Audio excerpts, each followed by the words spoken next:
Hey everyone! Tonight, we're not strolling through a romanticized history lesson. We're plunging headfirst into something grimmier, itchier, and significantly smellier. Welcome to the real Middle Ages, the era of plagues, punishments, and pottage. If you're picturing elegant feasts and candlelit castles, brave knights in polished armor, and courtly love under moonlit balconies, yeah, forget all that. Reality. You probably wouldn't survive a full day. Before we dive in, do me a favor. Hit that like button and subscribe if you're into this kind of brutally honest time travel. Drop a comment too. Let me know where you're watching from and what time it is over there. It's always wild to see how far these stories reach. Now maybe dim the lights, let the fan hum in the background, and settle in, because you, my friend, have just woken up in the year 3025. Good news, you're breathing. Bad news, so are the fleas. You're lying on what technically counts as a bed, a sack of straw and hay that was likely scooped off a barn floor and hasn't been changed since last harvest. It smells like it too. And you're not sleeping on memory foam or snuggled in a duvet. Your blanket is scratchy wool, damp with last season's sweat, and heavy with the scent of livestock and despair. Somewhere in the distance a church bell rings. That's your alarm clock. It's loud. It's relentless. And it doesn't come with a snooze button. You groggily open your eyes and remember your house is one room. No windows, no doors separating anything. You, your family, and possibly a confused goat named Bernadette are all sharing the same cramped space. The aroma in the room is an experience. Imagine a cocktail of human breath, fermented beer, damp straw, unwashed wool, and just a splash of what died in the corner. There's no scented candle to save you, not even a whiff of medieval Febreze. This is your reality. You try to stretch, but your joints scream louder than the rooster outside. You're 22, which back then puts you in the middle-aged category. Your spine cracks like a door hinge in a haunted house. Your knees sound like someone shaking a sack of pebbles. You slowly get up careful because your floor is either soggy from rain, dripping through the thatched roof, or crusted with last night's chicken accident. Either way, congratulations. Your feet are now part of a living microbial experiment. Privacy. What's that? Your cousin who's been sleeping over since last year and never left is groaning next to you. There are no walls, no curtains, no concept of personal space. You share your mornings with lice rats and the snoring of 8 other people, and that's on a quiet day. Welcome to the start of your medieval morning, and I'm sorry to tell you it doesn't get better from here. Now that you clawed your way out of your glorified compost pile of a bed nature calls, and she's not leaving a voicemail, she's banging on the door. Except, well, there is no door. There is no bathroom, no porcelain throne, no running water, not even a bucket with a lid. This, my friend, is where the true culture shock begins. If you're lucky, you have a wooden pail behind the hut. If you're not lucky, you're squatting behind a bush, hopefully not the same one your neighbor's goat uses. Either way, there's no toilet paper, no seat, no ventilation, just you, your thoughts, and the pungent stench of medieval reality. And once you're done, toss it in the street. Yep, right into the open gutters. That was the system. Some folks might yell, "Garde à l'eau," before dumping their chamber pots out the window. That's old French for watch out. But don't count on a warning. You're dodging human waste like it's a full-time job. The streets, basically medieval slip and slides for excrement. If you lived in a city, there might be public latrines, which sounds nice until you realize it's just a row of wooden holes above a pit side by side with no dividers. Just a bunch of strangers awkwardly pretending not to make eye contact while trying to avoid the splash zone. As for wiping, it's buy out, bring your own tools. That could be straw moss rags, or if you're feeling high class, a worn scrap of cloth. Let's just say handshakes weren't exactly encouraged. Now, what if you're a noble? Surely you have a fancier setup, right? Well, kind of. You might get a garderobe, a glorified hole in the wall that drops your business directly into the castle's moat. Great, except the moat smells like Satan's laundry hamper. And during sieges, attackers sometimes climbed up through it. Yeah, you thought rats in your pipes were bad. Try medieval invaders in the toilet. So whether you're a humble peasant or a pampered lord going to the bathroom in the 14th century is a public uncomfortable and occasionally life-threatening ordeal. One false step on a slick stone path and boom, face plant into the worst puddle imaginable. And guess what? You haven't even brushed your teeth yet. That's next. You survived the bathroom gauntlet. Well done. Now let's talk breakfast. Forget eggs, bacon, and a cozy cup of coffee. There's no coffee, no sugar, no milk, no cereal. You squat next to the fire, assuming you managed to keep one going overnight, and eat from a wooden bowl of what can only be described as edible sludge. Welcome to pottage. It's a thick stew made from barley peas, onions, and anything else you scrounged up that hasn't gone completely off. It's been cooking in the same pot for days, maybe weeks. Every day you just toss in whatever you find: old cabbage, some beans, the tail end of a rat if you're really desperate. Think of it as medieval leftover stew. It's not gourmet, it's survival. Beside that, a hunk of rock-hard bread. It's dark, dense, and maybe made with a little sawdust if grain was scarce. You don't slice this bread, you negotiate with it. If it doesn't break your teeth, it'll probably chip your confidence. And what do you wash it all down with? Beer. Yep. First thing in the morning. Even the kids are sipping weak ale because, believe it or not, it's safer than the water. The local stream is basically a soup of bacteria, parasites, and whatever your neighbor dumped in there after dinner. Dreaming of fruit? Keep dreaming. Most of it's out of season or already fermented into wine. Meat, rare. Cheese, maybe. Spices, ha. A pinch of pepper could cost more than your monthly wage. Salt is so precious it gets locked away. So your breakfast tastes like damp grain, burnt onion, and a hint of despair. You're not eating to enjoy it. You're eating so you don't die. And once you're done choking down your bowl of depression, guess what? It's time to start working yourself to death. You've finished your morning sludge, washed it down with toddler-strength beer, and now you're ready to face the day. Except before you step outside and commit your body to the fields, the mud, and the gods of joint pain, you need to get dressed, which is simple because you only own one outfit. That's right, one. A single piece of rough-spun wool or linen that you've worn for months. It's itchy, unwashed, and stiff enough to stand on its own in the corner of your hut. There's no closet, no selection, no what should I wear today. Conversation. You wear what you own, and what you own smells like suffering. If you're lucky, you got a linen under tunic. If you're not, you're rocking medieval commando under layers of sweaty wool, and don't expect a nice fit. These clothes weren't tailored.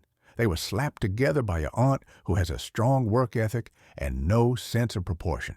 And washing them, there's no laundry day, there's laundry season. You'd have to haul water from a stream, heat it over a fire, scrub your garments with ash or lye, then hang them in the rare sunlight to dry. All that just to end up with slightly cleaner misery. Shoes. If you have them, they're crude leather sacks barely stitched together. No soles, no comfort, no ankle support. You'd get more stability from a tortilla.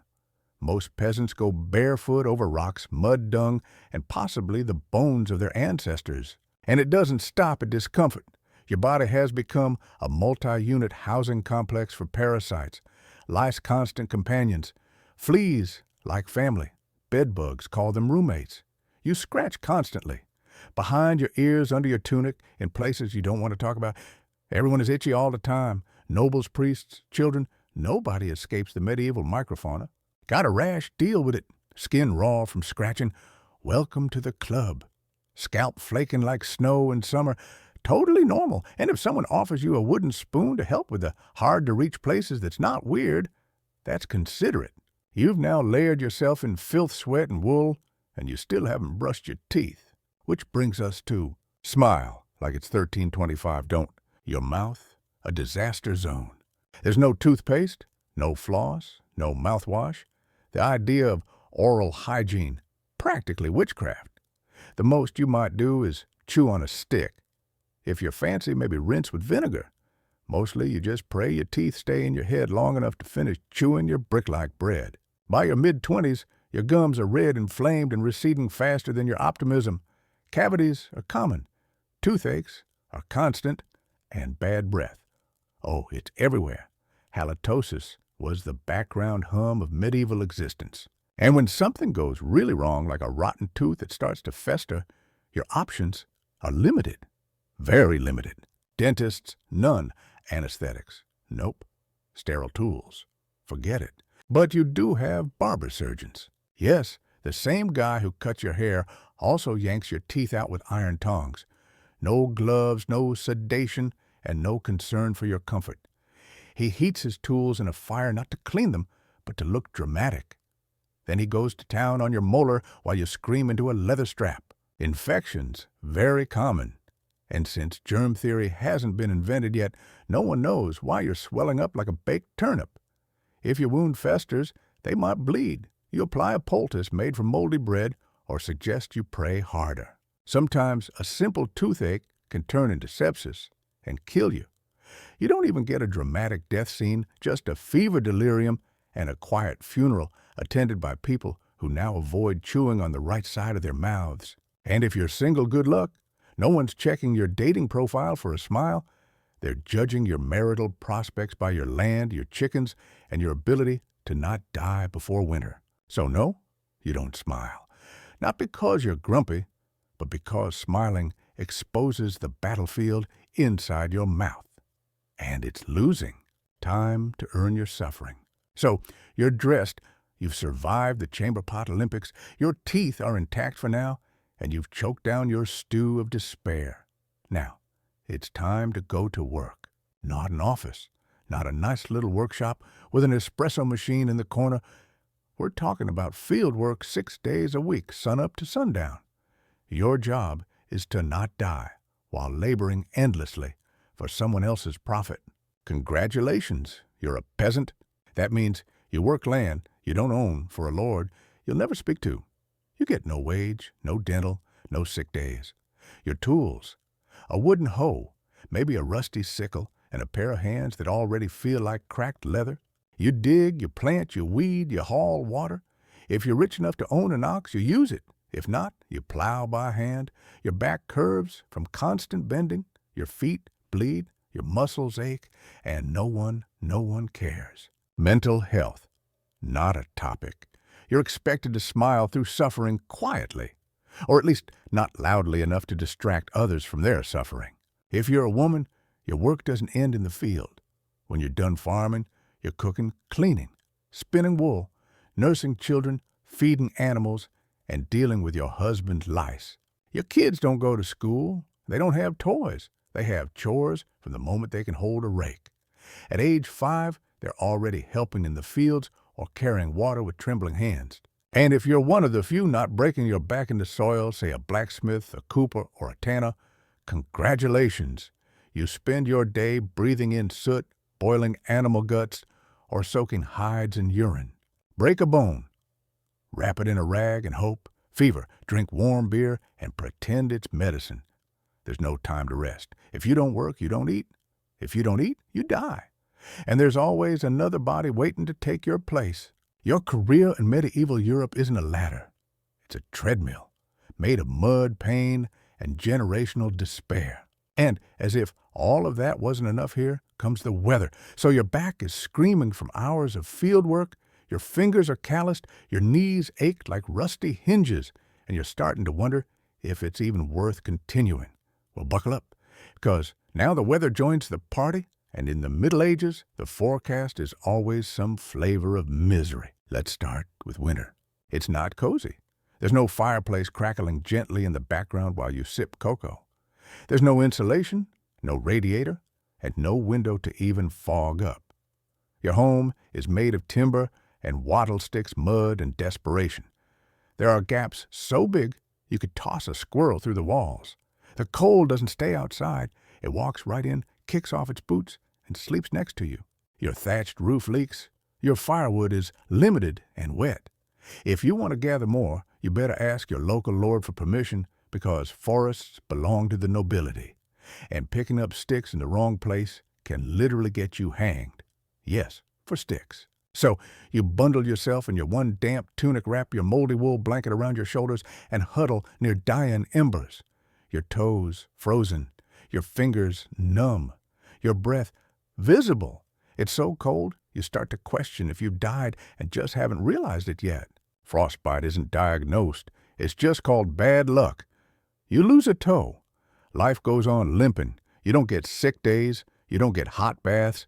You get through winter one miserable sunrise at a time.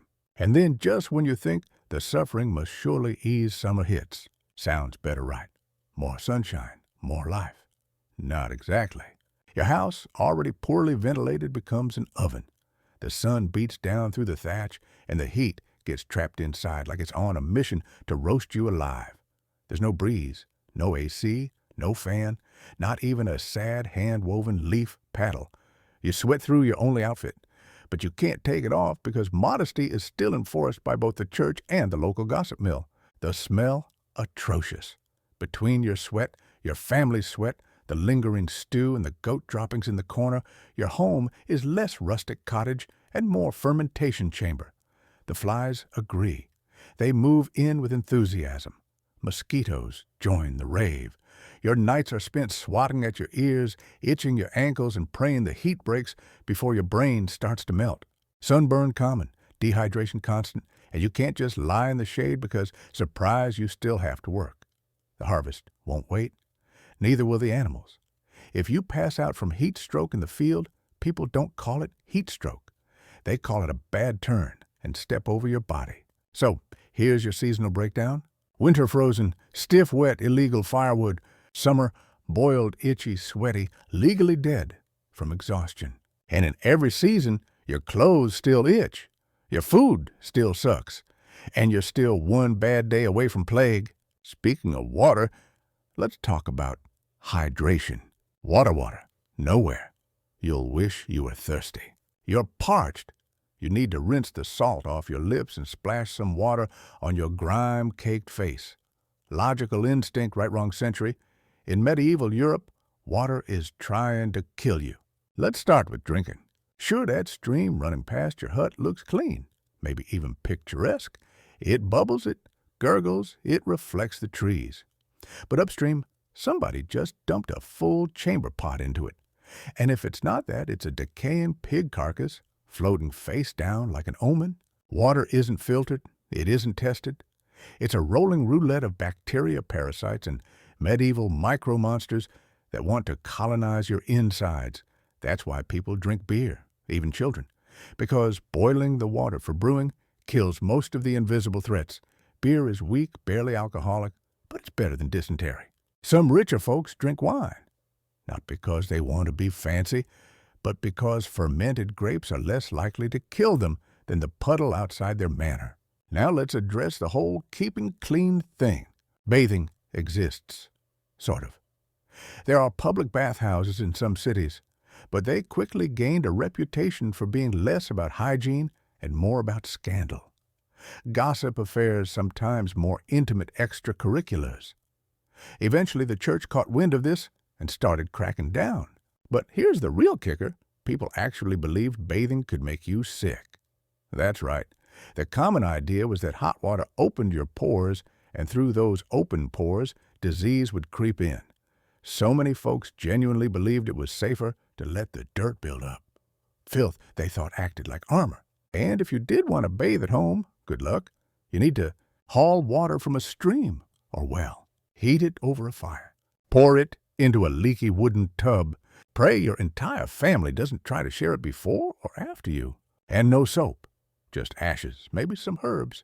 Your scent is your identity. Rain barrels aren't much help either. They're full of bird droppings, bugs, slime, and anything the wind blew in last week. Still thirsty? So in short, drinking water, risky. Washing with water, suspect. Bathing, often suspicious. But at least you're still alive. Or are you? Because one gulp of the wrong stream, one sniff of the wrong puddle, and you're doubled over on a straw bed, sweating bullets, muttering prayers, and wondering if your final words will be, "I shouldn't have drunk that." Raise a toast to your ancestors. They survived hydration Russian roulette, so you could sip bottled spring water and complain about its pH. Need a doctor? Try bleeding out. Gracefully. Let's say you didn't dodge the disease bullet. Maybe you drank the wrong water, ate spoiled bread, stepped on something questionable, or your neighbor coughed into your soup. Whatever the case, you're sick. You need help. Welcome to medieval medicine. a place where logic takes a holiday and leeches get promoted. Everything back then came down to the four humors: blood phlegm, black bile, and yellow bile. Your body was like a soup, and the goal was to keep those four ingredients balanced. Too much of one time to drain vomit, purge, or sweat it out. Got a fever? You have too much blood. Let's slice open your vein and let some out. No gloves, no sterilization, just a rusty blade and a bucket. Feeling depressed? That's too much black bile. The cure? Probably a laxative, or prayer, or both. Don't expect counseling. Expect a lecture and a leech. There are no antibiotics, no anesthesia, no antiseptics. Surgeries are done with knives that look like torture devices because they basically are. Broken bone, wrap it in cloth and tie some sticks around it. Deep wound, pour wine on it, cover it with moss and whisper Latin while trying not to scream. Tooth infection, grab a wrench, start praying. And if the priest shows up early, you know it's serious. Because in the Middle Ages, you don't go to the doctor. You go to the barber surgeon who might cut your hair, slice your leg, and yank out your tooth all in one afternoon. And he definitely didn't wash his hands between clients. So, if you get better, it's a miracle. If you don't, they just say you were meant to die. Either way, you're on your own. So you've survived the chores, the chill, the lice, the accidental bloodletting, and your skin is still mostly attached. What now? Dinner. You hobble back to your hut stomach, growling eyes half closed from exhaustion, and you're dreaming of one warm, nourishing moment before collapsing into your straw-filled regret mattress. Bad news, your dinner is probably trying to kill you. Let's begin with the medieval menu. There is no fridge, no freezer, no vacuum-sealed leftovers. Food preservation in 1325 is more about gambling than science. Your meat, assuming you're rich or lucky enough to have some, has been hanging in a smoky corner for days covered in flies and tenderized by time maggots and ambient sorrow. It might be salted or smoked, but salt is expensive and smoke only masks so much. If there's mold, you scrape it off. If it smells weird, you eat it anyway. You don't have choices. You have survival obligations. The staple bread. It's in every meal, every home, every gut. But this isn't your fluffy bakery baguette. This is dense, dark, and possibly dangerous. In famine years, bakers bulk it up with whatever they can find. Sawdust, bark, clay. Yes, literal dirt bread. Ever chewed something so gritty your teeth squeaked? Welcome to peasant life. And if the grain's rye, you got a bonus risk ergot. It's a fungus. Causes hallucination, seizures, convulsions, and sometimes death. It's basically medieval LSD that kicks in during supper and doesn't stop until you're foaming at the mouth and screaming about shadow demons crawling up the walls. Vegetables only, what's in season, which means turnips, a lot of turnips, mashed, boiled, raw, floating sadly in the same pottage you had for breakfast, which, by the way, is still in the pot. The same pot, the same stew, just topped off again with mystery chunks and boiling regret. Fruit. You might find some apples in the fall already halfway to cider. Sugar? Unthinkable. Spices. If you're a noble with a dragon's hoard of coin. For everyone else, flavor comes from hope salt, if you're lucky, and the slow resignation of taste buds giving up. Now let's talk dairy. Milk spoils in hours. Butter melts into sludge. Cheese might last longer, but it's crawling with bacteria. Still, you eat it. Because it's either that or bark bread or chewing your boot. And seasoning. Yeah, no. A single pinch of pepper could cost more than your tunic. Spices are for kings and popes, not for the guy who spent his morning ankle-deep in pig droppings. By the flickering firelight, you sit with your bowl of vaguely warm swamp slop and chew slowly. Not because you enjoy it, because if you eat too fast, your body might mistake it for poison and revolt, which frankly, it still might.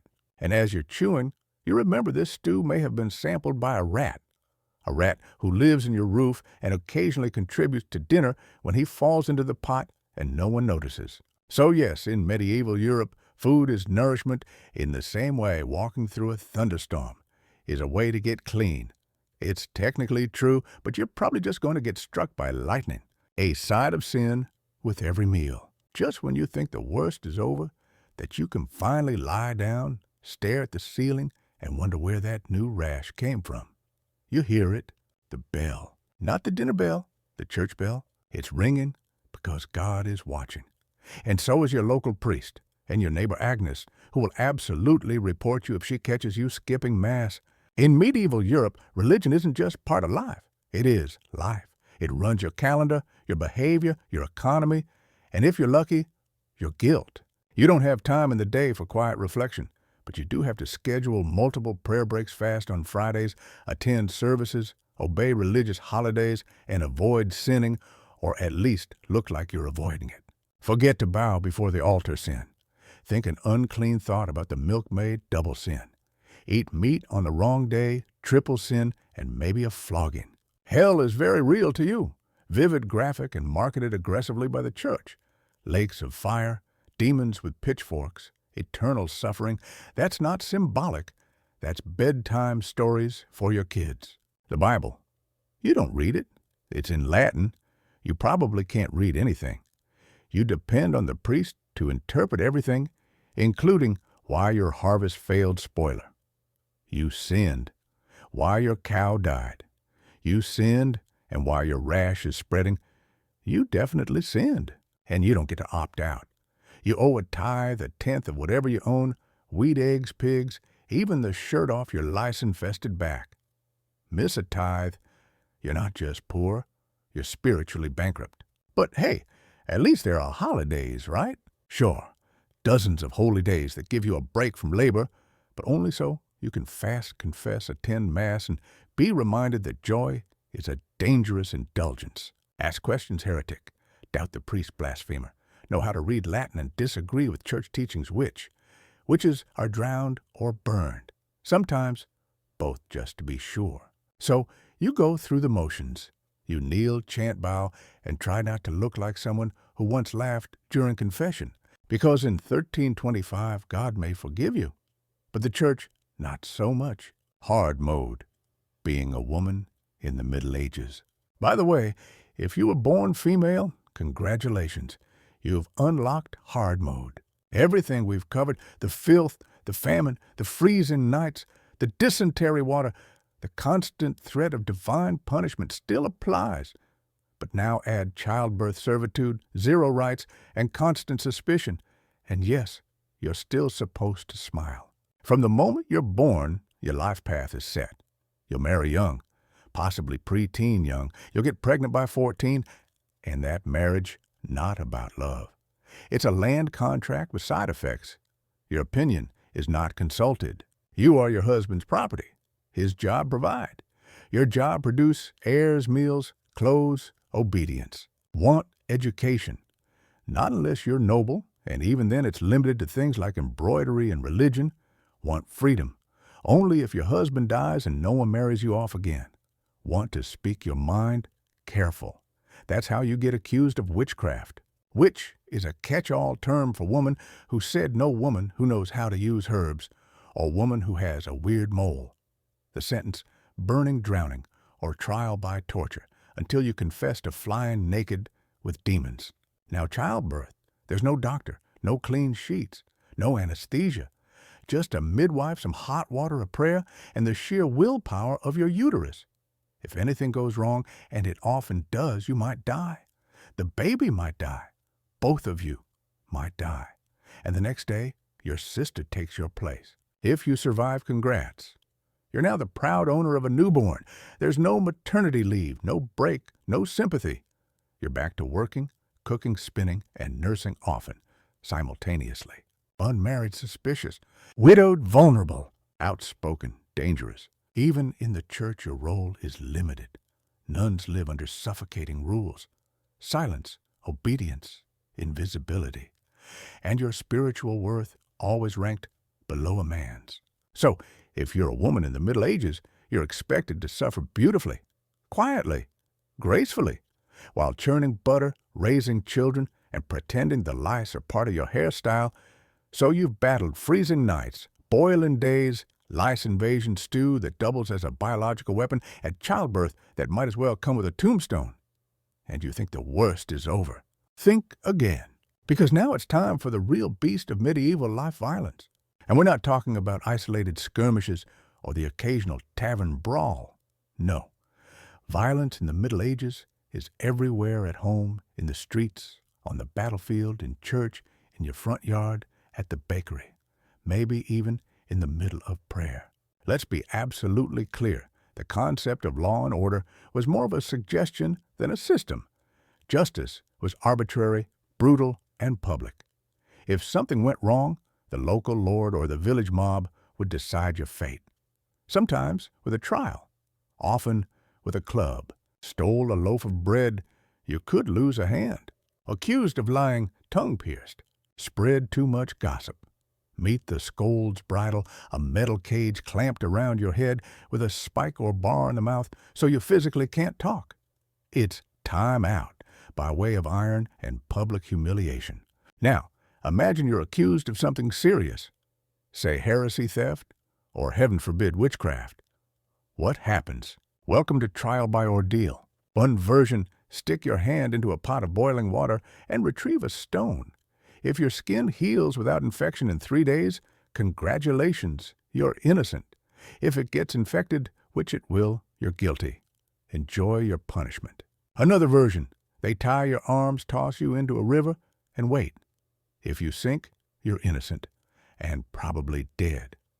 If you float, you're guilty, because floating means the water rejected your sinful soul. It's basically a medieval game show where the prize is not dying, and the host is also the executioner. And if you're sentenced to death, it's a community event. Executions are done in the town square. Everyone shows up, mothers, fathers, kids, drunk uncles. It's the original version of primetime TV. People bring snacks. The local ale man sets up a cart. And the condemned gets a last look at the people cheering his exit. Hanging, beheading, burning, drawing, and quartering. Public punishments were entertainment, education, and crowd control, all in one bloody package. Home isn't safe either. If you're thinking, okay, I'll just stay home and avoid all the madness, sorry, home is where the horror is. Domestic violence, not only tolerated, it's legally protected in many cases. Husbands are expected to discipline their wives and children. Wives, in return, are expected to stay silent. If a woman complains, she's seen as disruptive or hysterical, 2 steps away from being accused of witchcraft or moral corruption. Children, same deal. There's no such thing as child protection laws. Kids are beaten, overworked, and often ignored until they're big enough to carry firewood. And even then, they're basically tiny, unpaid laborers with less job security than the family goat. Walking through the village, you might witness a neighbor getting flogged for stealing eggs or someone being pelted with rotting vegetables just for being unpopular. Crime prevention. There isn't much. The night watch is just a guy with a torch who might fall asleep or run away when things get loud. Most disputes are settled by brawls, bribes, or blood. Your safety, based entirely on who you know, how quiet you are, and how lucky you feel. Because one wrong look at a noble's horse could get you kicked in the ribs by the noble or the horse. War a hobby with consequences. And that's just daily life. We haven't even touched on war. War in the Middle Ages isn't a distant headline. It's a regular part of existence. Local feuds, territorial disputes, crusades, civil wars, noble rivalries. Sometimes people fight for religion. Sometimes for honor. Sometimes just because someone insulted someone else's boots. Raids common. Burned villages is expected. Your house getting flattened by a passing army. Not just possible, probable. And those armies, they don't come through politely. They loot. They take your crops, your tools, your animals, maybe even your children to fill their ranks. If they're in a good mood, they leave you alive. If they're in a bad one, they leave you on fire. And remember, soldiers in this time are barely trained. Many are just poor men with pointy sticks. They're hungry, bored, and looking for something to stab. You might just be in the way. Even the church, supposedly your moral compass, gets involved. Religious violence is baked in. Crusades aren't just overseas. If you're a heretic, an infidel, or just look like someone the church doesn't like, you're fair game. Social violence. Why normalized? Let's not forget violence in society wasn't seen as a breakdown. It was the structure. There were no police, no legal counsel, no safe spaces. Power was enforced physically. You could lose everything, home status, even your life, because of a rumor or a vendetta. Honor culture ruled the day. Someone insults your name, you're expected to respond with fists or steel. If you don't, you're seen as weak, and weakness invites more violence. Even feasts could turn into bloodbaths. Too much wine, the wrong insult, a misplaced hand, and suddenly, someone's getting impaled next to the roasted duck. And don't even dream of upward mobility. If you're born poor, you die poor. If you're born rich, you might die slightly more comfortable, but just as bloody. Your exit strategy. There isn't one. By now, you've endured 4 kinds of pottage, 3 types of lice, 2 attempts at tooth removal, and 1 surprise stoning. You're tired, you're starving, you're spiritually terrified. And the worst part, you're not even 40 yet. Because guess what? In the Middle Ages, if you made it past 40, you were basically a unicorn. But that, my exhausted and likely infected friend, is where we'll pick up next. Because death in the 14th century isn't just the end of life. It's the final inevitable punchline to a lifetime of suffering. By now, you've survived spoiled stew, seasonal suffering, surprise, violence, religious guilt, and social doom. You've done everything right, or at least tried. And yet, statistically speaking, you're probably about to die. Welcome to the final chapter of the average medieval life-death, unheroic, unceremonious, and usually accompanied by fever swelling and a priest with bad breath. Let's be real. If you're reading this from the perspective of someone living in the 1300s, you've already beaten the odds. The average life expectancy, around 30 to 40 years. But that number's been dragged into the abyss by infant mortality so brutal, it deserves its own obituary. Half of all children died before the age of 5. That's not a dark exaggeration, that's your daily reality. Disease, starvation, infection, accidents, or just being born in winter, that's all it takes. If you did make it past age 5, congrats. Now you get to work until your spine folds in half like a rusty hinge and your soul slowly seeps out while you argue over who gets the least moldy piece of bread. Adulthood, now with extra suffering.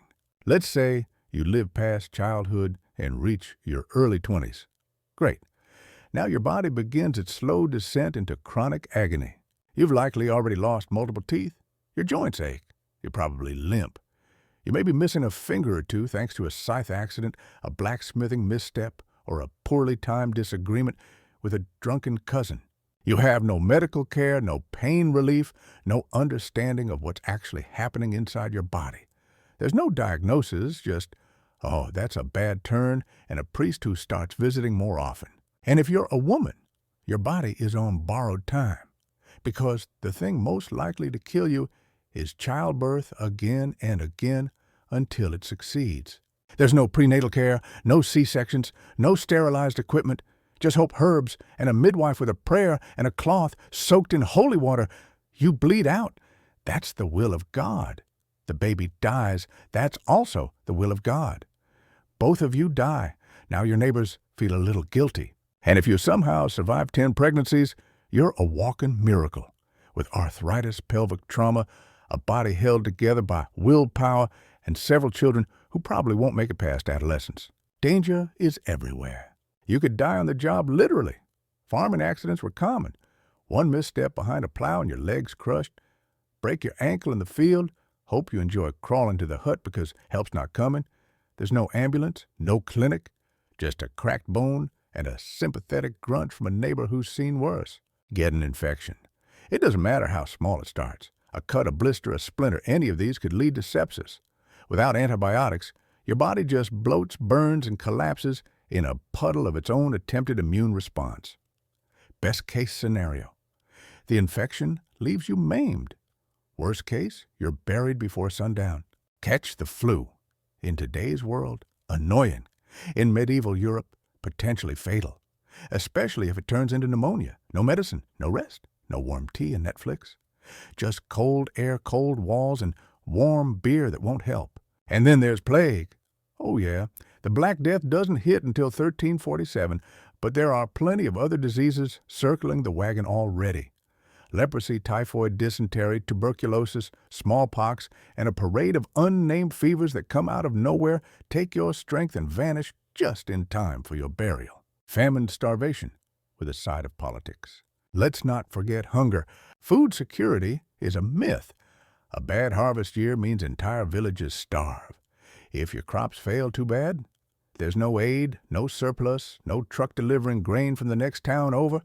You eat bark bread, boiled roots, and eventually nothing at all. And remember, you can't hunt. Game animals belong to the nobility. Poaching? That's a death sentence, seriously. You can be executed for catching a rabbit or fishing in the wrong stream. So you and your family eat less. The stew thins, the bones show.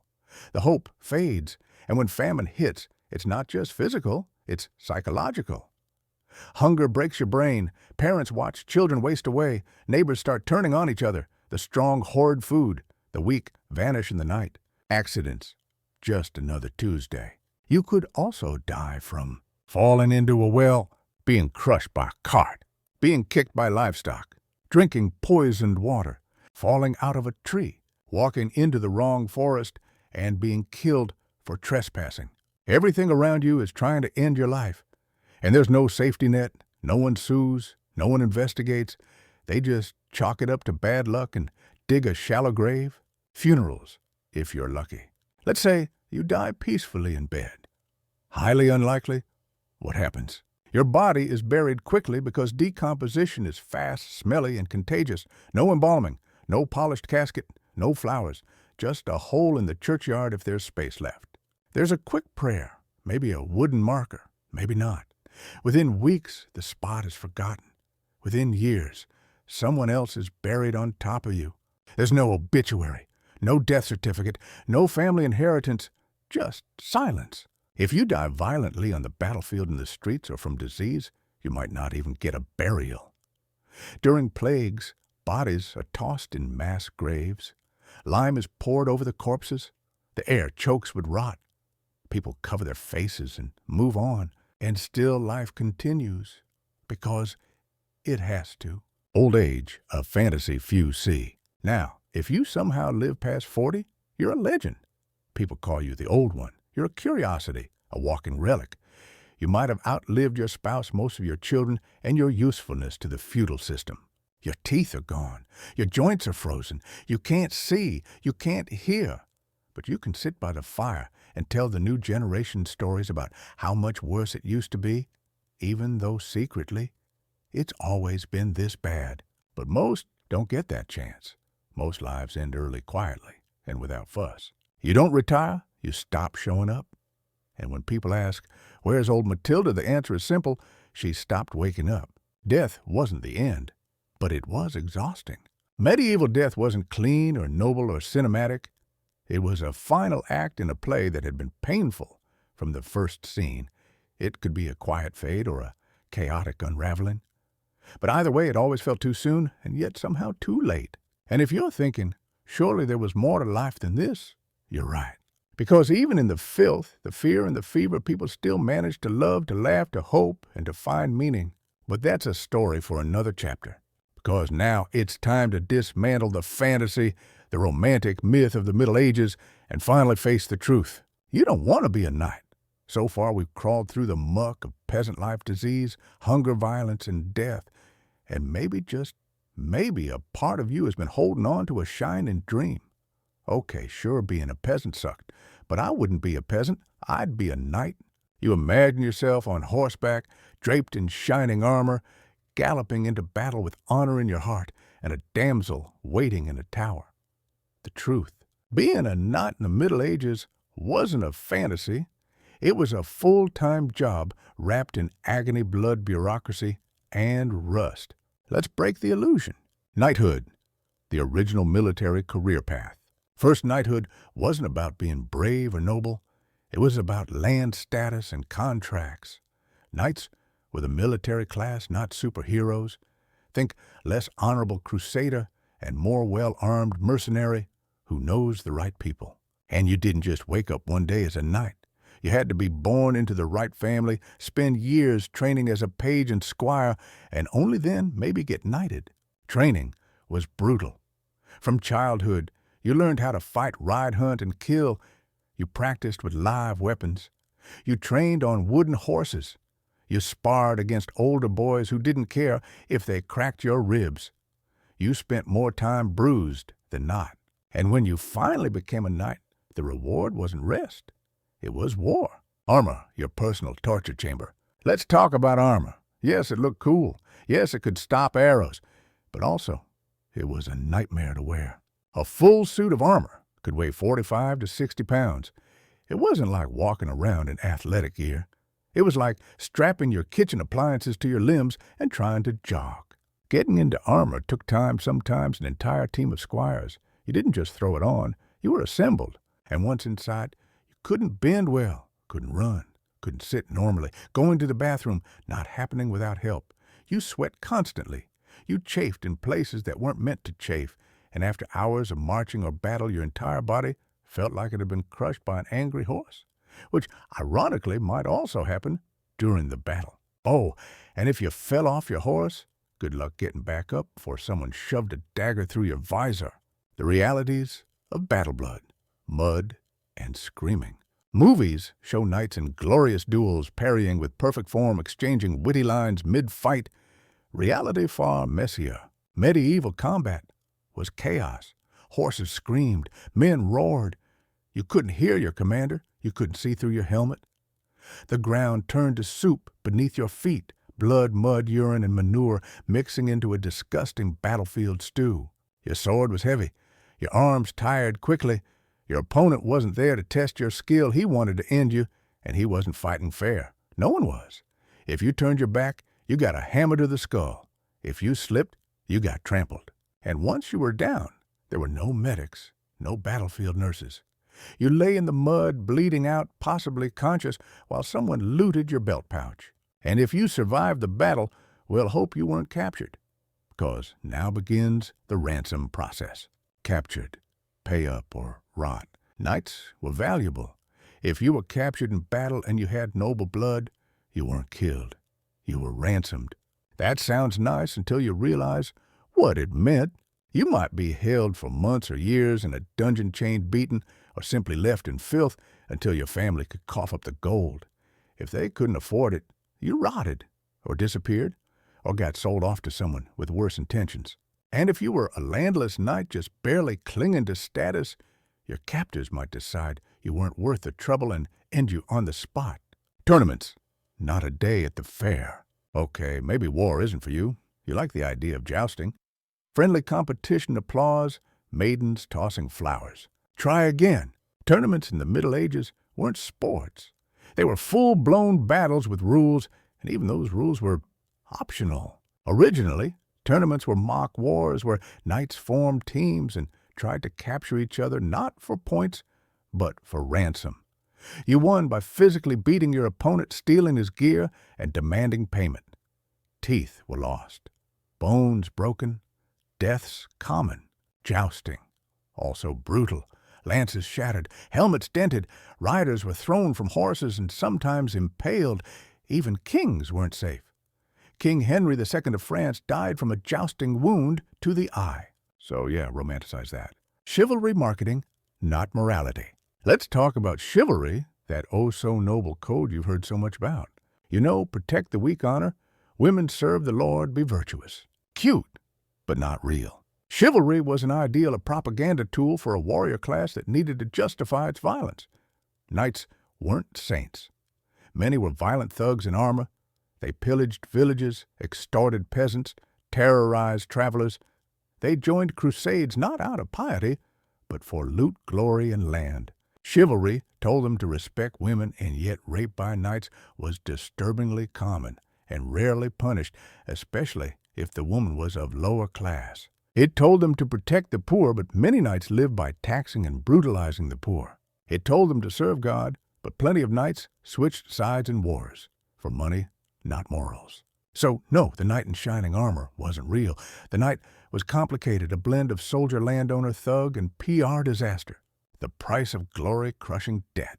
Being a knight wasn't just painful. It was expensive. You had to maintain armor, horses, weapons, land servants, and a retinue. You needed heraldry, squires, fine clothing, and ceremonial gear. Going to war cost money, and losing a battle could bankrupt your family for generations. Many knights died not in glory, but in debt. Their families lost land. Their widows begged. Their children slipped into peasantry. And if they survived long enough to retire, they might end up serving a richer lord guarding a gate or begging for a tiny pension. No feasts, no fairy tale ending, just a tired man with old scars and unpaid debts. So, you want to be a knight? You still want that title, still picturing the glory. Okay, here's your starter kit. 2 crushed ribs from training, a horse you can't afford to feed, a sword that weighs more than your ego, a helmet that blocks your vision and hearing, a contract to fight in a war you don't believe in, a chainmail shirt that smells like death and mildew, and 100 villagers who hate you because you keep taking their wheat. You ride out in the morning, your squire straps you in, you can't breathe, your saddle's cracked, you're already sweating, the mud sucks at your horse's legs, your visor fogs up, you're not sure if you're on the right battlefield. Then the horn blows, and someone's charging you with a mace. No time to think, no time to pray, no time to be heroic. Just one question, screaming in your head. Why didn't I become a monk? All right, so after slogging through the filth of peasant life and the bloody chaos of knighthood, you've reached the only other medieval career path that seems remotely survivable religious life. You think maybe I'll just become a monk, live in peace, pray, brew beer, avoid death by boiling water or broadsword. And hey, on the surface it doesn't sound bad. No plowing fields, no battlefield, no marriage, no lice-infested children screaming through the night. Just silent scripture and soft chanting.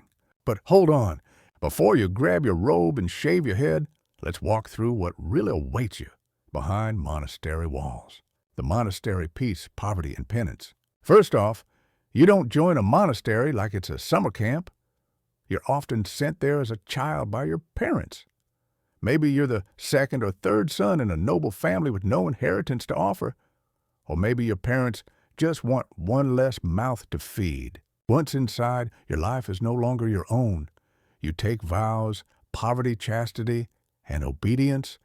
And these aren't poetic metaphors. They're contracts with God, and breaking them is a ticket to social death, eternal damnation, or a very stern lecture from an abbot who smells like damp parchment. Your daily routine. Wake before sunrise. Pray, chant, work in silence. Pray again. Eat in silence. Copy manuscripts until your fingers cramp. Pray more. Sleep for a few hours. Repeat. No talking unless necessary. No meat unless it's a feast day. No personal property. No marriage. No fancy clothes. No fun. You wear the same robe every day. It's itchy. You sleep on straw. Your bed is a wooden plank. Your blanket smells like a wet sheep. Education, yes. Comfort, no. One of the few perks, literacy. Monks are among the only people in Europe who can read and write.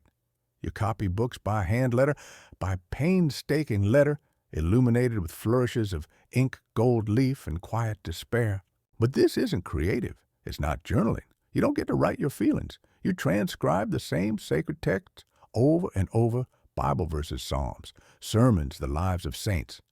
If you make a mistake, you start over. If your ink spills, that's a sin. Sometimes you're assigned to illustrate the margins with small doodles, but even that can land you in trouble if it's too playful. There are actual medieval doodles of monks being punished for drawing rude animals. And forget about rest. The rule of St. Benedict means strict discipline. No sleeping in, no talking out of turn, no skipping prayer because your back hurts. If your soul is tired too bad, your schedule is sacred. The monks diet bread beans and more beans. You're hoping for monastery beer and cheese wheels. Well, maybe. But the average monk's diet is functional, not festive. Meals are small, often meatless, sometimes one per day. You eat stale bread, stewed vegetables, legumes, lots of them, occasionally fish, rarely cheese, and wine watered down to holy disappointment. Meals are eaten in silence sometimes while someone reads scripture aloud to remind you how spiritually irrelevant your hunger is. And if you break the rules, you're punished with fasting. Yes, less food. Solitude isn't always spiritual. You thought a monastery would be a place of peace. Try boredom so intense, you start praying for lice just to have something to pick at. Try cold so raw your joints lock during morning prayer.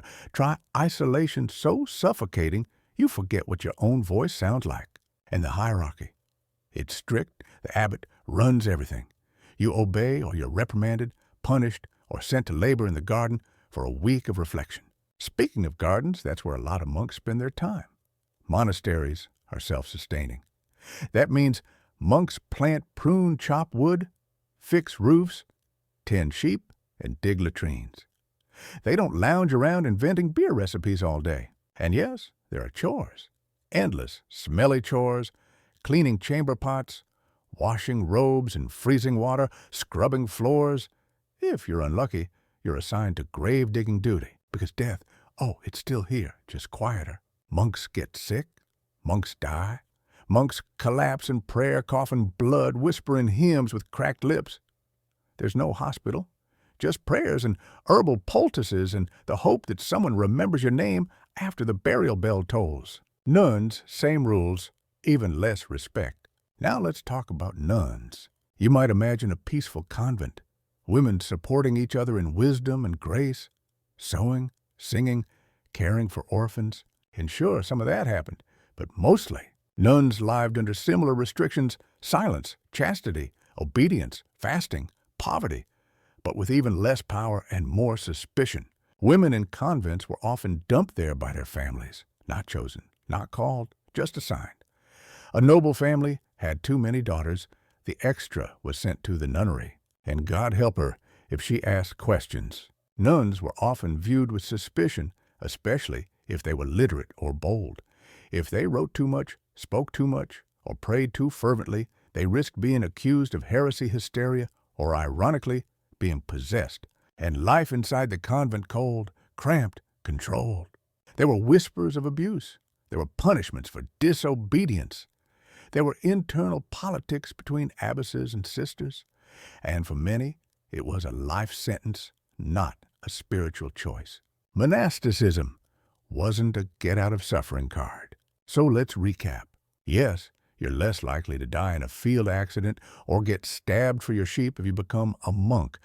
But instead, you're looking at endless labor, religious guilt, freezing floors, malnutrition, illness, silence, repression, and a lifetime of spiritual micromanagement. You want to escape war, pain, and plague?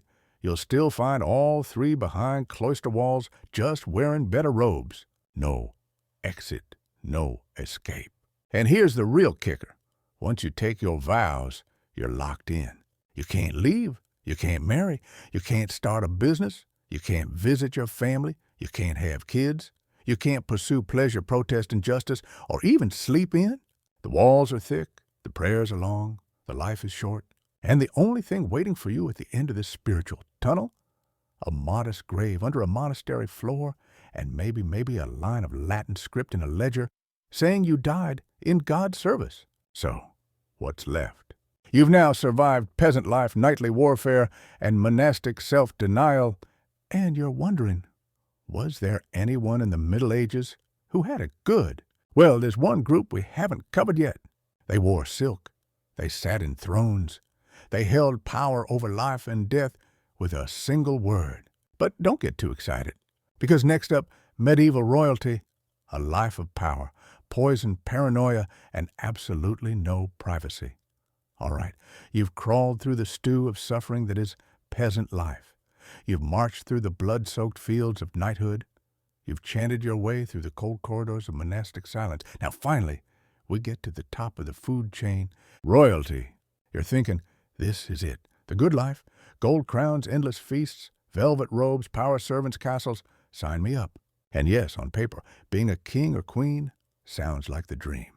But in practice, it's less fairy tale and more Game of Thrones fan fiction, written by a paranoid, half-starved monk with a head wound. Let's dive in. Power without peace. First off, being royal doesn't mean you're safe. It means you're a target. Your life is a chessboard of alliances, betrayals, arranged marriages, inheritance claims, backroom deals, and the constant gnawing fear that your cousin is about to poison your soup. You don't sleep well, not because your bed is uncomfortable, it's stuffed with swan feathers, but because every shadow might hide an assassin, every gift might be cursed, every servant might be a spy.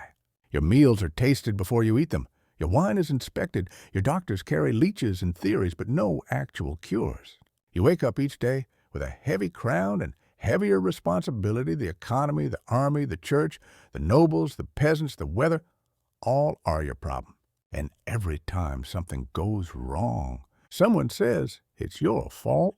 Health, a royal disaster. You think being rich means better health. But in the Middle Ages, all the gold in the kingdom can't buy you a working immune system or a decent physician. Royalties suffer from everything everyone else does, plague dysentery infections, but they get it in style. You eat the richest food, roasted meats, exotic spices, sugary treats. And your teeth, they rot faster than your political alliances. Your breath smells like death marinated in garlic. You're constipated half the time and bleeding from somewhere the other half. And let's talk about royal medicine. The doctors, they're not doctors so much as well-dressed guessers. They believe in humors, blood phlegm, black bile, yellow bile. Your treatment is based on balancing these fluids, not fixing actual problems. You've got a fever, they drain your blood. Headache, bloodletting, cough leeches, chest pain, more leeches, internal bleeding. Guess what? Even more leeches. If you live, it's a miracle. If you die, it's God's will. The castle cold, loud and filthy. Now let's debunk the idea that castles are comfortable. They're fortresses, not five-star hotels. Yes, they're big. Yes, they're made of stone. But that's the problem. They're made of stone, and stone is cold. Always. Winter freezing. Summer still freezing. Windows small slits. Insulation non-existent. Bathrooms bucket in the corner, or if you're lucky, a garderobe, a hole in the wall that drops your waist straight into the moat. Yes, that very same moat you saw knights bathing in earlier. There's no plumbing, no heating, no silence. You share your space with dozens, sometimes hundreds of nobles' guards, servants, scribes, jesters, wet nurses, priests, and freeloading cousins. Privacy. You don't get it. Your bed has curtains, not walls. Your conversations echo down stone halls. Your bath water is shared. If you want time alone, your only option is hiding in a chapel or pretending to pray for so long that people get uncomfortable, fashionably miserable. Let's not forget the clothes. Yes, royalty gets the finest fabrics of silk, velvet, brocade, but they're heavy, complex, and wildly uncomfortable. You wear layers upon layers. Corsets, padding, stockings, girdles, tunics, cloaks, collars, hats. Everything laced, buttoned, and pinned into place by servants. Getting dressed is a 45-minute ordeal. Fashion isn't about comfort, it's about status. You must look the part even if it means sweating, tripping, or fainting under the weight of your jeweled headwear. And hygiene, not much better than the peasants. Baths are rare. Perfume is common. Lice are expected. You comb them out with ivory picks shaped like saints and hope nobody sees you scratching at dinner. Marriage, weaponized, romance. You think royal love is romantic. Royal marriages are contracts. You marry who you're told when you're told for reasons you don't understand. You might be 14. Your bride might be 12. You've never met. You don't speak the same language. But congratulations, you're now in love for the sake of diplomacy. You're not expected to like each other. You're expected to produce heirs. And quickly. No heir crisis. Wrong gender disappointment. Too many daughters get back in there and try again. And if your spouse dies, you're married off again within the year, sometimes within the month, often to someone twice your age or halfway to death. Love isn't part of the contract. Loyalty isn't either. Affairs are common. Intrigue is constant. Trust is a liability. The politics of paranoia. As royalty, your every move is watched. You can't speak freely. Every word might be twisted into a threat or a promise. Every smile is seen as a signal. Every silence as suspicion. Courtiers scheme. Nobles grumble. The church whispers. Foreign ambassadors eavesdrop. Your own siblings want your throne. Your own children might be plotting. Every banquet could be your last. Every toast might be poisoned. Every hunting trip could be a setup. Every illness might be arranged. And if you slip, if you say the wrong thing, if the harvest fails, if the wrong noble gets offended, you're overthrown, deposed, exiled, beheaded. There are no retirement plans for failed monarchs, only legends, lies, or graves. So, you want to be king still. Okay, here's your starter kit. A 5-pound crown that gives you migraines. A chamber full of sniveling courtiers who would sell you for a goat. A scribe who writes down every fart as divine thunder. A castle colder than a crypt.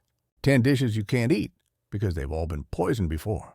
A bed too soft to sleep and too busy for peace. A family full of traitors. A body full of leeches. A legacy that history will almost definitely get wrong. But hey, you got a scepter, so smile for the tapestry. At this point, you may be asking, was anyone happy? The truth, people did find joy, but it wasn't in gold or glory or God. It was in the rarest places. A joke shared around a hearth, a song sung in defiance, a good harvest, a child surviving the winter, a sunrise that didn't come with a tax, because medieval joy didn't come easy. Which brings us to the next chapter, where we stop talking about status and start talking about belief. Because in a world, this brutal hope wasn't just nice to have. It was necessary for survival. You've crawled through the sludge of medieval peasantry. You've clanged around in rusty knight armor. You've shivered in a monk's robe and sat uncomfortably on a royal throne. And now, after all of it, one force still towers above everything else, reaching into every hut, every castle, every cradle, and every grave. The church. In the Middle Ages, religion wasn't just part of life, it was life. It wasn't something you believed in. It was something that owned you. From the moment you were born to the moment you died, and definitely afterward, the church was involved. And it wasn't always a gentle shepherd guiding your soul. Sometimes it was a bureaucratic hammer, a political machine, or a righteous mob with a torch and a rope. Let's talk about it. You're born, get baptized, or burn. Birth is a dangerous thing in the medieval world, not just physically, but spiritually. Babies aren't just tiny humans. They're unclean souls born into sin. So the first thing you do, baptize. Immediately. It doesn't matter if the baby is sick or the priest is drunk. If you don't get that child baptized and it dies, it doesn't go to heaven. It goes to limbo, the medieval version of eternal purgatory daycare. Some babies were even baptized by midwives if a priest couldn't be found quickly enough. The stakes were that high. And this is only the beginning. You grow up, you confess, and fear everything. You're taught to fear everything. Thinking impure thoughts, sin. Skipping Sunday Mass, sin. Working on a holy day, sin. Eating meat on Friday, sin.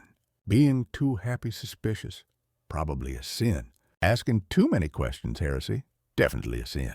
You confess weekly, you repent daily, you tithe constantly, you live in fear of hell, a very specific, very graphic concept drilled into your head with all the detail of a horror film.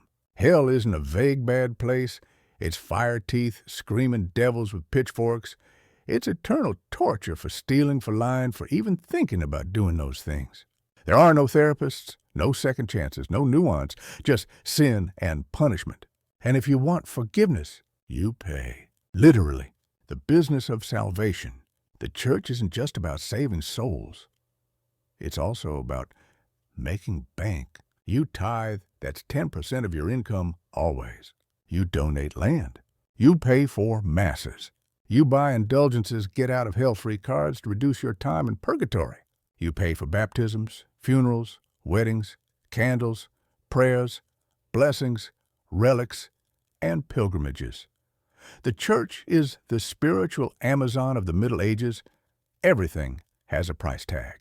And this cash doesn't just go to feeding the poor, it goes to building cathedrals so huge and ornate they could house an entire starving village inside one wing. It goes to bishops who live better than some kings, to monasteries with vineyards and libraries that only they can enter, to papal armies sent to kill fellow Christians in the name of purity. You're not just funding heaven, you're paying rent on your soul, the fear factory, heretics, witches, and the wrath of God. Now let's say you start thinking for yourself. You read a bit too much scripture. You suggest that maybe priests shouldn't be so rich. You ask why God lets children die of plague while bishops ride white horses. Guess what? You're a heretic. And in the Middle Ages, heresy isn't just frowned upon, it's punishable by death. You could be burned alive, hanged, tortured, or imprisoned in a monastery until you see the light. Trials were often a formality. Accusation was almost as good as guilt. And if your neighbors didn't like you, they could accuse you anonymously. Women in particular were vulnerable. If you were a healer, a midwife, or just had opinions, you might be called a witch. And what happens then? You're stripped naked. You're examined for witch marks. You're tossed in water. If you float, you're guilty. You're tortured until you confess. Then you're burned. Your ashes scatter. Your name is cursed. Your family is shunned. This wasn't some fringe event. This was church-approved justice. The holy war is God, as general. And what if you wanted to redeem yourself? Well, lucky you. The church had just the thing: crusades. If you were a sinner and you could earn forgiveness by going to war. Not a metaphorical war, a real one, with swords, siege weapons, and thousands of deaths. You march across Europe, slaughter people you've never met, burn cities you can't pronounce, and come home with disease, trauma, or maybe not at all. But you were forgiven. That was the deal. And if you survived, the Pope might give you a medal, or not. Either way, your soul was supposedly cleaner, and your enemies were supposedly God's problem now. Religion, the social operating system. But here's the twist. Despite all of this, people didn't hate the church. They depended on it. Because religion wasn't just fear and fire. It was also hope. It was the only structure in a world that made no sense. It gave you rituals to mark time. It gave you purpose when life seemed meaningless. It gave you community, charity, beauty, and music. It gave you answers to questions no one else could explain. Yes, the church exploited you. But it also educated you, if you were lucky, healed you sometimes, and buried you. Eventually, and for all its corruption, the idea of heaven, of something better, gave people the strength to wake up and suffer again tomorrow. In a world where science was superstition and medicine was guesswork, God was the only explanation that stuck. So you prayed, even when you doubted, especially when you were in pain. And maybe, just maybe, when you closed your eyes at night and whispered your last confession, you believed someone was listening. Coming next, love in the time of plague. We've covered war, filth, fear, and faith, but there's one thing left to explore, the thing that somehow existed in the middle of it all: love. Not just courtly romance and arranged marriages, but forbidden kisses, secret trysts, tragic poems, and one-night barn flings that led to lifelong consequences. Because even in the darkest times, people still fell in love. After death, disease, taxes, and sermons, you'd think there'd be no room left for romance in the Middle Ages. But surprise love still bloomed even in the filth and fear. Because while history often focuses on kings and crusades, the truth is medieval people were just as messy, hopeful, horny, and heartbroken as we are. Maybe more so because they had a lot less time to figure it out before dying of infected blisters or bad cheese. Let's talk about love, the good, the bad, and the very awkward.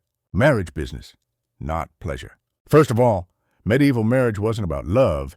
It was about land, money, status, and survival. If you were a noble, your wedding was a contract, a merger, a political alliance between two families who maybe hated each other but loved property more. You were betrothed as a child. You met your future spouse at age 12. You were married by 14. You were expected to produce an heir before you could even grow a proper mustache. Love was irrelevant.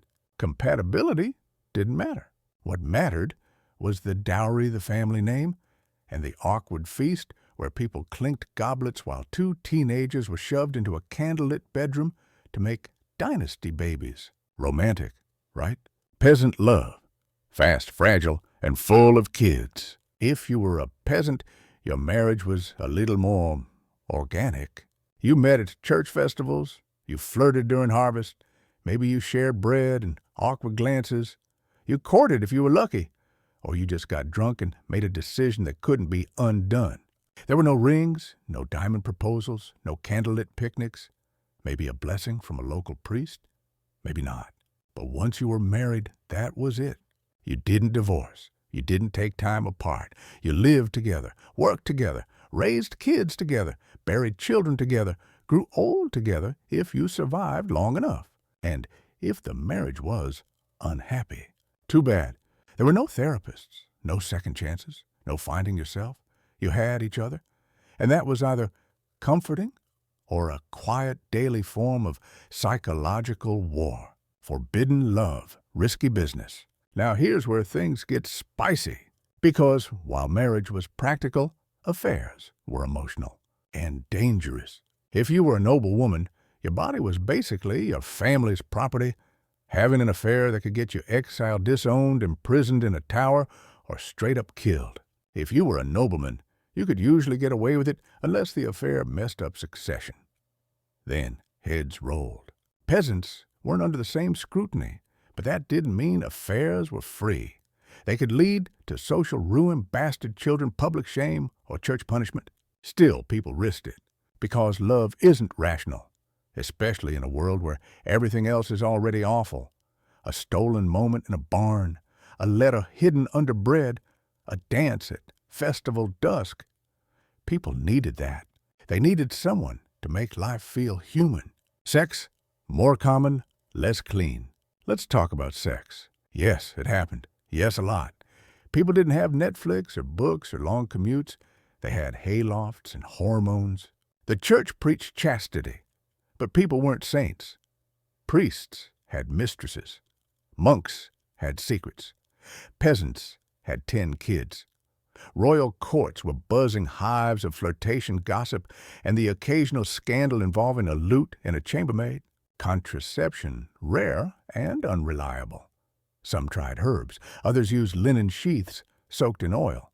But mostly, babies happened. And with babies came complications, childbirth deaths, abandonment, child mortality, and more social shame than a cathedral could hold. Still, people had sex. Because even in a brutal world, desire doesn't go away. If anything, it gets louder. Because who knows if you'll live past the harvest? LGBTQ+ in the shadows. Let's not pretend the Middle Ages were inclusive. Same-sex attraction existed. Of course it did, but it lived in the shadows. The church called it sin. Society called it unnatural. Punishments ranged from exile to execution. But it didn't stop people. Men loved men. Women loved women. Some wrote poems. Others shared beds in monasteries or convents. Some relationships were coded in art song or secret language. There were moments of light, King Edward II's scandalous affection for Piers Gaveston, for example. But most LGBTQ+ love stories were hidden, erased, or disguised as close friendships. Yet, even under threat, those loves endured quietly, fiercely, defiantly.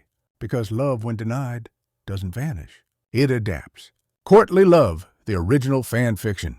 If you were a knight or a lady in a royal court, you didn't just marry, you performed romance. This was the age of courtly love, a highly structured, mostly imaginary style of chaste obsession. You, the noble knight, would pledge undying devotion to a lady you could never have, usually because she was married to your boss. You wrote poems. You composed songs. You fought in her name. and you suffered.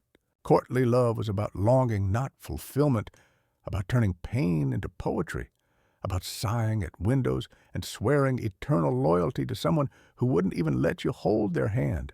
It was elegant, dramatic, and probably very annoying to everyone else at court. But it created a rich tradition of literature stories of knights, ladies, forbidden kisses, tragic endings. Sound familiar? Yeah, that's where Shakespeare, Bronte, and every soap opera writer got their start. Love and death, a package deal. But here's the thing. In the Middle Ages, love was always tangled up with death. You could fall in love and lose your partner to plague. You could marry and die in childbirth. You could meet your soulmate and be separated by war poverty or arranged marriage.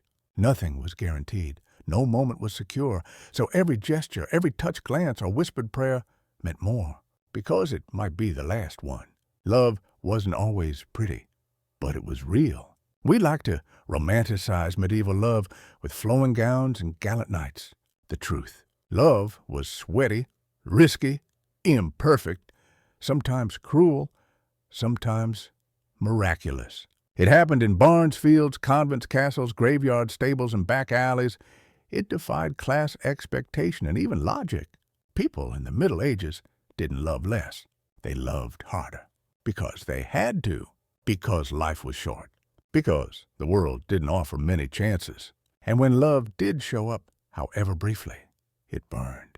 Coming up, next childhood, or something like it. We've seen how adults scraped by. But what about kids? What was it like to grow up medieval? To learn to play, to survive? Because in a world this brutal, being a child wasn't an escape. It was a countdown. All right. So you've survived adulthood barely. But now we're rewinding the clock. Back to the beginning.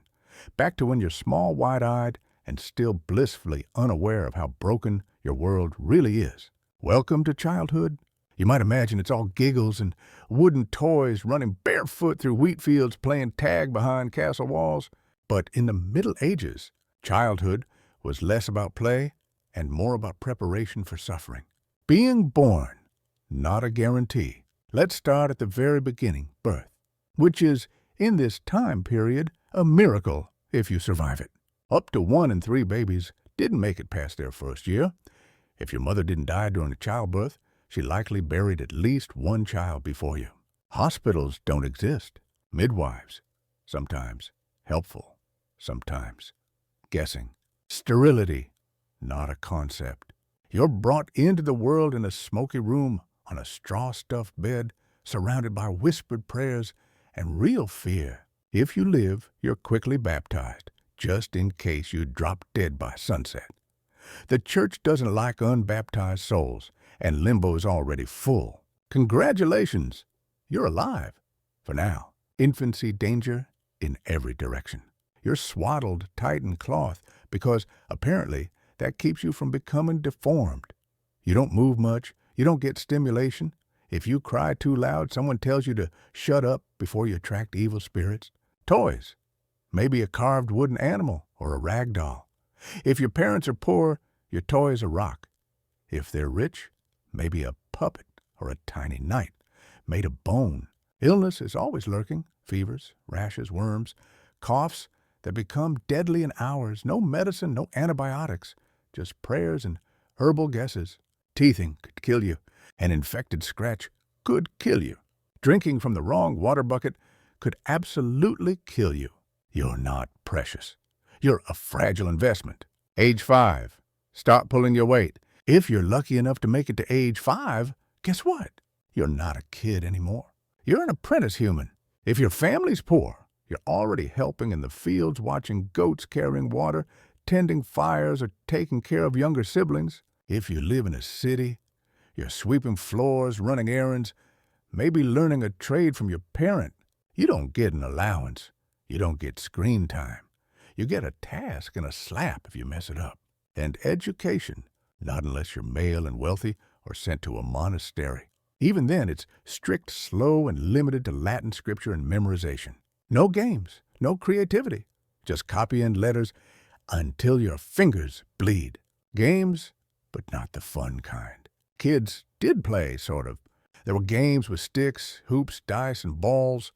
There was wrestling tag and chasing animals for fun.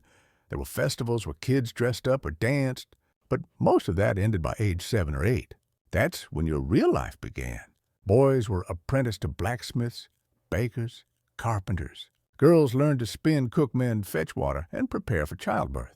There were no teenage years, no growing up in the modern sense. One day you're chasing chickens barefoot, the next you're engaged to someone twice your age and learning how to salt meat so your family doesn't starve. Discipline, fear, and the rod. Parents didn't read parenting blogs in the Middle Ages. They believed in one thing, obedience through pain. If you talked back, wandered off, or failed to do your chores, you got hit. With a belt, with a stick, with a hand, with whatever was nearby, not out of hate, but because that's how everyone was raised. The church backed this up too. Spare the rod, spoil the child. Pain was holy. Pain was necessary. Pain made you obedient to God. It was normal. It was accepted, and it left marks. Orphans' abandonment and the street kids. Now let's say your parents die, or give you up, or just can't feed you anymore. What happens? You become one of the invisible majority, a street child, a servant, a beggar, or a ward of the church. If you're lucky, you end up in a monastery or a convent school, strict, harsh, but structured. If not, you scavenge, you steal. You're hungry all the time. You're abused. You're invisible to everyone except the guards or the priest, warning others to keep their distance. There's no social worker, no orphanage, no one coming to save you. You learn fast or you disappear. The exception, noble children.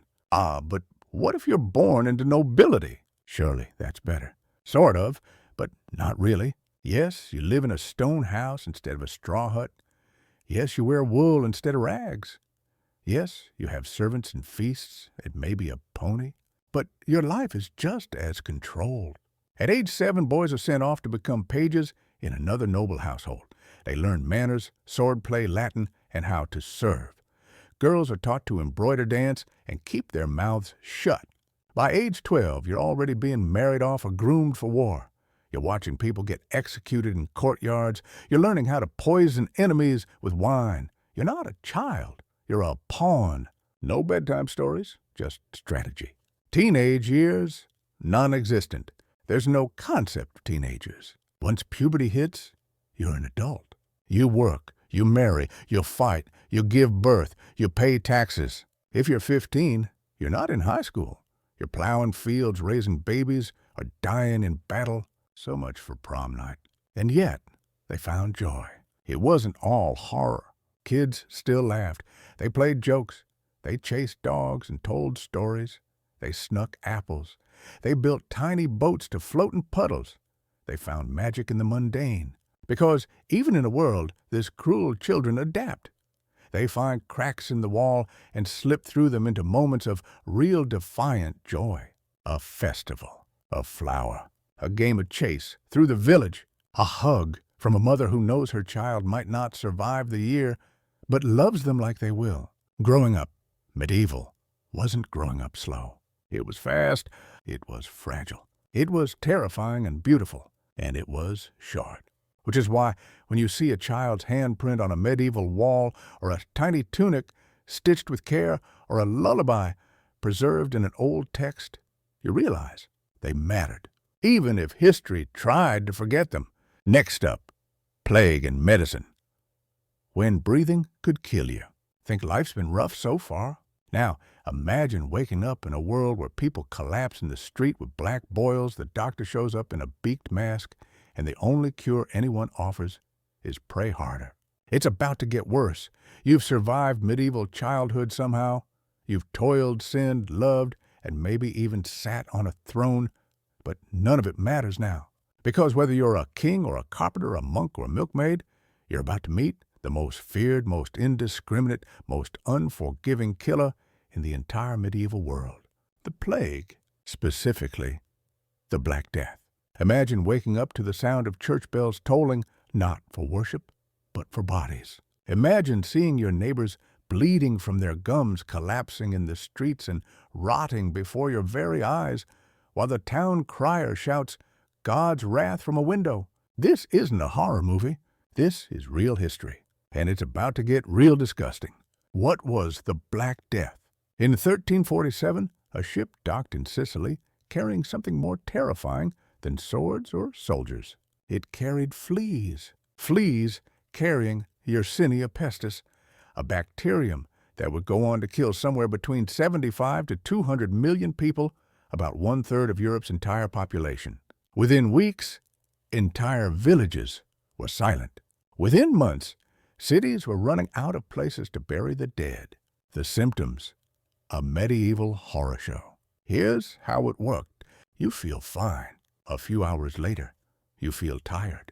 You get a fever. Then, the buboes show up, painful, swollen lymph nodes in your armpits, groin, and neck. You start vomiting. Your body is covered in black boils and purple blotches. Your breath smells like rot. You hallucinate. You die usually within 3 to 5 days. There's no cure, no antibiotics, no understanding of bacteria. Just fear fire and cross yourself and hope. And this isn't rare. It's everywhere. Your neighbor gone. Your mother gone. Your priest gone. Your town silent. Medicine hope drenched in herbs and delusion. So what did doctors do? Well, medieval medicine was a cocktail of superstition, trial and error, and outright guesswork. Here were some popular treatments. Bloodletting, because clearly the problem is too much blood. Leeches, always leeches. Herbal poultices wrapped in cloth applied to boils. Posies of flowers stuffed into masks to block the bad air, what they called miasma. Burning incense, because the plague might fear nice smells. Flagellation. Some thought self-punishment would appease God, so people whipped themselves through the streets in public acts of guilt and gore. Mercury potions, which literally poisoned people faster than the disease. Roasted pigeon on the boil, don't ask. And let's not forget the plague doctor's men dressed in long leather coats and terrifying bird masks, their beaks stuffed with herbs, their canes used to poke at patients from a distance. Spoiler, they didn't save many people, but they made great nightmare fuel. The real response: panic, prayer, and blame. With science absent, people turned to God and to blame. Some thought the plague was punishment for sin, so they marched, prayed, fasted, and punished themselves in the hope of forgiveness. Others blamed witches, foreigners, Jews. This led to massacres, exiles, and the burning of entire communities, because in times of terror, people looked for scapegoats. And the plague didn't care. It kept killing, over and over. Wave after wave. Burial. No time for ceremony.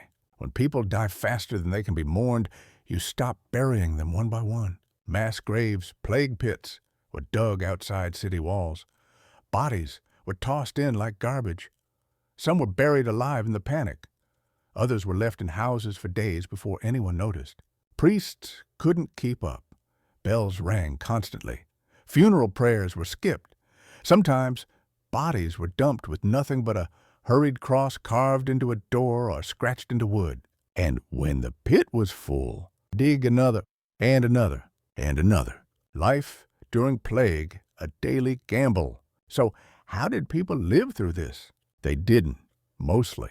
But the ones who did stayed inside, sealing their doors. Fled cities, often spreading the disease. Wore religious charms, drank vinegar, and held garlic under their tongues. Burned herbs. Hid. Prayed. Social life collapsed. Markets emptied. Trade died. Entire towns were wiped out. Cats and dogs were killed out of fear. Mail stopped. Roads went silent.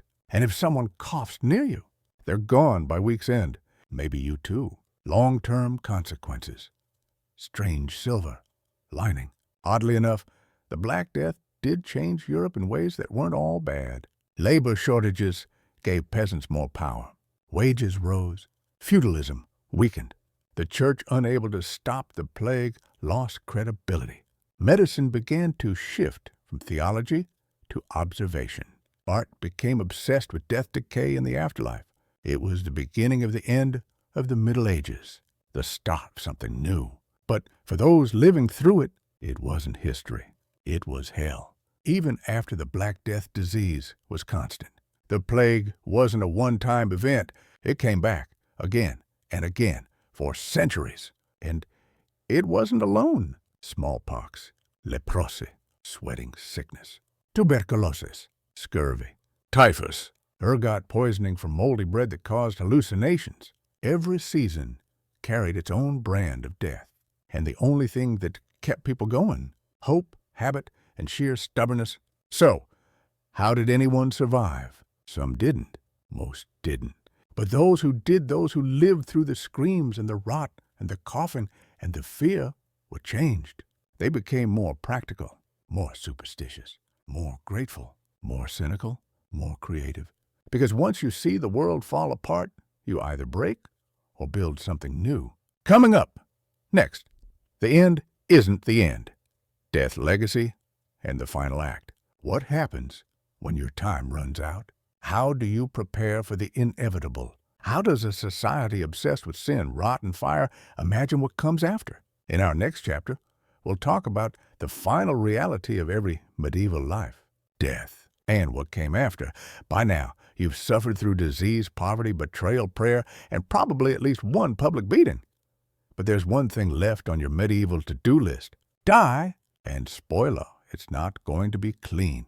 In the modern world, death is hidden, sanitized, professionalized, hushed. But in the Middle Ages, death was everywhere. It was loud, messy, public, spiritual, sometimes a punishment, often a mystery, but always expected. People didn't just die. They prepared for it. They obsessed over it. They built their lives around it, because in a world where everything could kill you, death wasn't a surprise. It was a companion. Death by the dozen. You could die of plague, fever, infection, childbirth, war, accident, starvation, witch accusation, bored nobleman's whim, or, if you were really unlucky, just being in the wrong place with a funny cough. And sometimes you didn't even get a name. You were that guy who died behind the tanner's shop. You were the third kid of the widow who lost the goat. No gravestone, no portrait, just gone. In some towns, bells rang so often for funerals that people associated their chimes more with death than prayer. If you wanted peace and quiet, you had to wait until you were 6 feet under, preparing to die. The ars moriendi. But for medieval people, dying wasn't just about how. It was about how well. The church gave you a literal instruction manual for it, the ars moriendi, the art of dying. It taught you how to face your final moments, resist pride, despair, impatience, and greed. Embrace faith, hope, and confession. Reject the devil, who, by the way, shows up at your deathbed according to the church. Ask forgiveness. Make peace with your enemies, unless they're French. Because death wasn't an ending. It was a test. Get it right. Eternal bliss. Get it wrong. Welcome to Hellfire Deluxe Edition. The good death. What was a good death? Surrounded by family, confessing to a priest, receiving last rites, making peace with God, leaving a little money for the church just to cover any loose sins. Your loved ones gathered around. They cried, they prayed, they lit candles, they promised to remember you. Maybe they told the local monk to write your name in the book of the dead. And when you passed, they wrapped your body, rang the bells, and buried you in the sacred ground, preferably not too close to the excommunicated guy from 3 graves over. The bad death. But let's be honest, most deaths weren't like that. Some people died alone in the woods, screaming in a ditch, during childbirth, in battle, under torture, mid-journey, mid-confession, mid-thought. No priest, no candles, no peace. These were called bad deaths, and they terrified people more than anything because they meant you might not make it to heaven. You might not be remembered. You might just vanish. Burial, not for everyone. Where you were buried mattered. The rich got buried in churches sometimes under the altar. The very rich got effigies, stone coffins, Latin inscriptions, and glorious funerals that cost more than a peasant's lifetime of earnings. The poor mass graves, shallow pits, wooden markers if lucky, or just a rock and a prayer. And if you were excommunicated or accused of heresy or unbaptized, you might not get buried at all. You might be burned, dumped in the woods, tossed in a pit with no name, no ritual, no rest. Your afterlife canceled. Grief, public and personal. People mourned differently. There were mourning clothes, often black or brown wool. Women sometimes wore veils. Men shaved their heads. Professional mourners were hired to wail and scream at funerals. Bells rang, psalms were chanted. Sometimes people paid to have monks pray for the soul for months. Grief wasn't private. It was communal. Everyone saw it. Everyone shared it. And sometimes it was politicized. If a noble died, their death became a public event. Peasants wept. Priests blessed. Rivals plotted. If a child died, a candle was lit, a lullaby was hummed, a tiny shoe was buried with them. If your spouse died, you remarried. Quickly, because life didn't stop. You just kept moving. Death and art dance macabre. As Europe became more death-obsessed, it started to show in the art. One famous motif, the danse macabre, the dance of death. Skeletons dance with nobles and peasants, dragging them to the grave with bony fingers and mocking smiles. The message: no one escapes. Kings, beggars, popes, bakers, children, knights.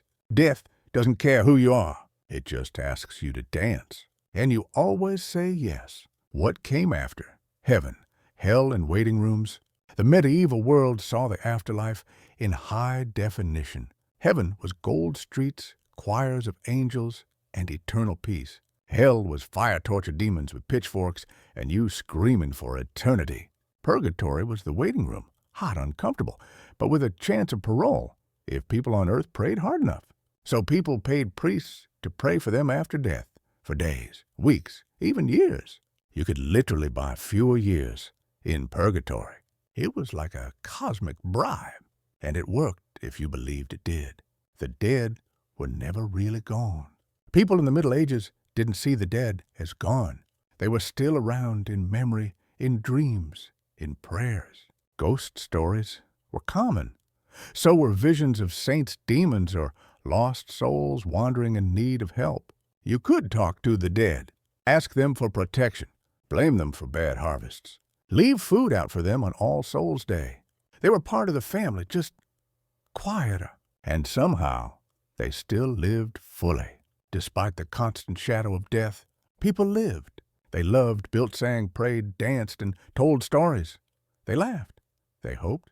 They dreamed of something better, even if they knew the odds weren't great.